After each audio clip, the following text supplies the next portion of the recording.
Hi, my name is Pierce Barrett. I've been in the car industry for 5 years, and I've been at Soundscape for 2.5. My installation specialty is OEM integration. This is a big reason why our clients choose Soundscape. My installation philosophy is rather simple and short: serviceability and repeatability. Serviceability being the most crucial to me. If the OEM manufacturers design these cars to be serviceable, why shouldn't we? With every car, I take in consideration panels that might need to be removed to service an amplifier or a speaker. Every day I'm using machine screws, magnets, and anything that's going to help keep the install serviceable. Some industry professionals who have had an influence on me as well, kind of a big list. So many people have influenced me and helped me along the way, whether it be indirect or direct. Two people that are definitely worth mentioning are David Cruz and Dan Ungaro. Without their guidance and their patience and their teachings, I definitely would not be where I am today. How would my coworkers describe me? Look at Pierce doing his thing. I don't think I can work out here, it's too hot. Oh, somebody's used to air conditioning now. Hello. Silly, positive, dependable, and most of all, determined. I aspire to be the coworker that others seek for guidance and for help. My biggest challenge that I had to overcome within the last year started when David Cruz and Daniel Greenwood left Soundscape.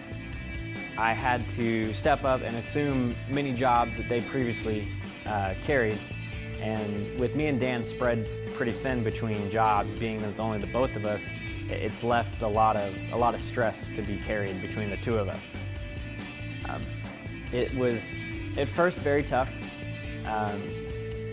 Our turnaround was very slow, but at the same time we were also started filming a pilot for a TV show.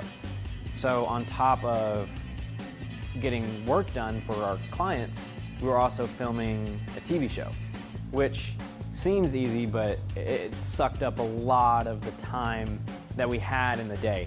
It left many long nights to be worked, a few all-nighters. Me and Dan have definitely worked through the night to get jobs done for clients to get to meet the deadline. On top of that, I have actually taken over control of all the social media marketing for Soundscape. If you see any posts coming from the Soundscape Instagram, Facebook, Twitter page, that's me. These are some of the few things that I took from Dan, that way he could focus more on sales and fabrication. With Daniel and David both gone, it has left me the only technician here at Soundscape. With Dan busy with the business side of things along with sales, it has forced me to jump headfirst into some fabrication projects. In the past, I've shied away from fabrication projects, mostly because of the fear of messing up, of it not looking good or not liking it. Luckily, with David's guidance and a few phone calls here and there, I've been able to complete these projects, and I've actually liked what I've been doing and how it's been coming out. This year's challenge has definitely been a big one for me, but I definitely think this is the reason why I've grown so much in the last year. What I want my customers to remember about me is my attention to detail and the overall care I take while working on their vehicle. I want the client to trust the car with me, expecting that I'm going to treat it as if it's my own. Why do I think I should be a part of the top 50 installers? I stumbled over this question for quite some time, trying to find the answer that I like. I feel I should be a part of the top 50 installers because I push myself every day to perfect my craft and to find new ways to help my peers in the industry. This past year, I've grown outside of my comfort zone, taking on tasks that I was previously frightened by. Progression is key, and if there's no struggle, there is no progression. How has my performance influenced team and store culture? I'd like to believe that, each day we try and outdo each other, and it pushes each other to progress and work harder.